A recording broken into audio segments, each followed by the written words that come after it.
Hi every one, welcome to R2S kitchen. இன்றைக்கி இந்த வீடியோவில் என்ன பண்ண போகிறோன்னா, KFC சிக்கன் ஸ்டைலில் ஒரு சிக்கன் ரெசிபி தான் பார்க்க போகிறோம். அது எப்படி பண்ணுறதுன்னு பார்க்கலாம். ஃபஸ்ட்டு ஒரு பாத்திரத்தில் கல்லுப்பு போட்டுக்குங்க. அதில் தண்ணி ஊற்றி அதை நல்லா கரைச்சிக்குங்க.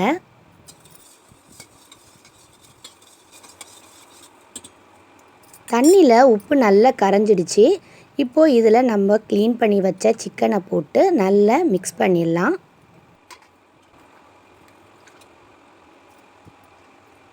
இந்த உப்பு தண்ணியில் சிக்கனை நல்லா மிக்ஸ் பண்ணிவிட்டு இப்போ இதை ஃப்ரிட்ஜுக்குள்ளே 1 ஹவர் அப்படியே வச்சுருங்க.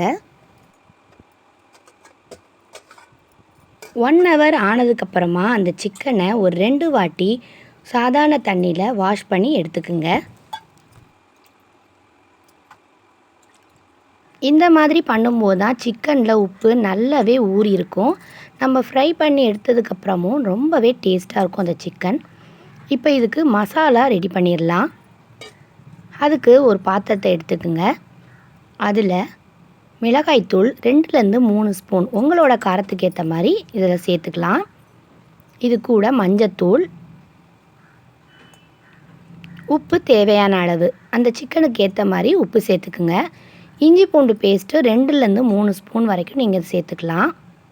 மிளகை பொடி பண்ணி இதில் சேர்த்துக்குங்க. ஒரு 2 ஸ்பூன் மிளகை பொடி பண்ணி சேர்த்துக்கணும். தயிர் ஒரு 2-3 ஸ்பூன். இது கூட கொஞ்சமாக கரம் மசாலா தூள் சேர்த்துக்குங்க. இப்போ இதை நல்லா மிக்ஸ் பண்ணிக்கலாம்.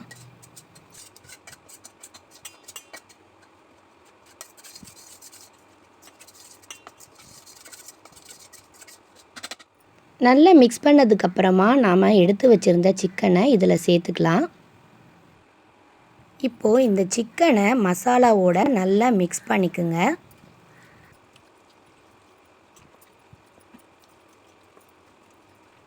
மசாலாவோட சிக்கன் நல்லாவே மிக்ஸ் பண்ணியாச்சு. இப்போ இதை க்ளோஸ் பண்ணி ஒரு 2 ஹவர்ஸ் அப்படியே எடுத்து வச்சுருங்க. 2 ஹவர்ஸ்க்கு அப்புறமா 3 முட்டை எடுத்து வச்சுருக்கேன். இப்போ இதில் அதுக்கு தேவையான அளவு உப்பு சேர்த்து நல்லா மிக்ஸ் பண்ணிக்கலாம்.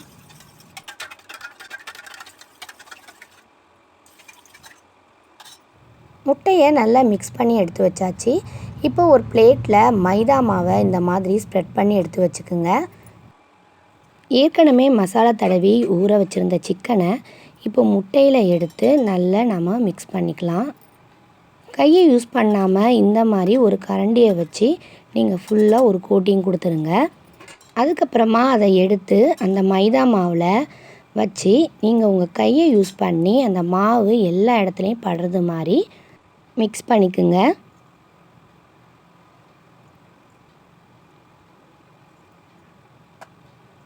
இப்போது இதை திரும்பவும் இந்த முட்டைக்குள்ளே போட்டு அதே மாதிரி ஒரு கோட்டிங் கொடுத்துடலாம்.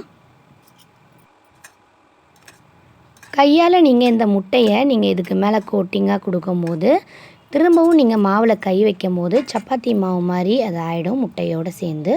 அதனால தான் நீங்கள் ஒரு கரண்டியை யூஸ் பண்ணி அந்த முட்டையை கோட்டிங் கொடுத்துட்டு அதுக்கப்புறமா மாவை நீங்கள் கலக்கும் போது கையை யூஸ் பண்ணி நீங்கள் நல்லா மிக்ஸ் பண்ணிக்கலாம். இதே ப்ராசஸில் எல்லா சிக்கனையும் நம்ம செஞ்சு எடுத்து வச்சுக்கலாம்.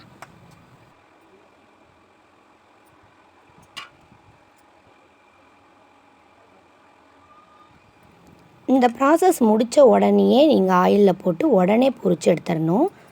ஆயில் ஹீட்டாக இருக்குது. இப்போ ஒன்று ஒன்றா போட்டு பொரிச்சு எடுக்கலாம். சிக்கனை போட்டதும் நீங்கள் அடுப்பை லோ ஃப்ளேமில் வச்சுருங்க.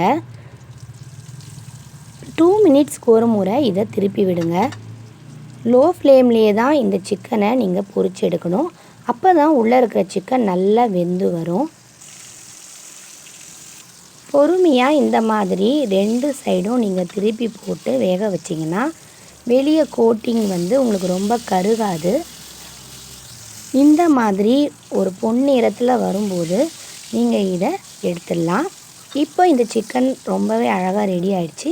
இப்போ இதை எடுத்து வச்சிடலாம். இந்த மெத்தடில் இந்த சிக்கனை நீங்கள் ஃப்ரை பண்ணி எடுத்திங்கன்னா அப்படியே KFC சிக்கன் சாப்பிட்ட ஃபீல் உங்களுக்கு கண்டிப்பாக கிடைக்கும். ரெஸ்டாரண்ட் ஸ்டைலில் இந்த சிக்கன் கண்டிப்பாக இருக்கும். ரொம்பவே கவனமாக லோ ஃப்ளேமில் வச்சு இந்த சிக்கனை நீங்கள் பொரிச்சு எடுத்திங்கன்னா சிக்கன் உள்ளேயும் நல்லா வெந்திருக்கும். அவுட்டர் லேயரும் நல்ல கிறிஸ்பியாக ரொம்பவே சூப்பரான கலரோட கிடைக்கும். சூப்பரான KFC சிக்கன் வீட்டிலே ரெடி ஆயிடுச்சு. ட்ரை பண்ணி பாருங்கள். தேங்க்யூ ஃபார் வாட்சிங்.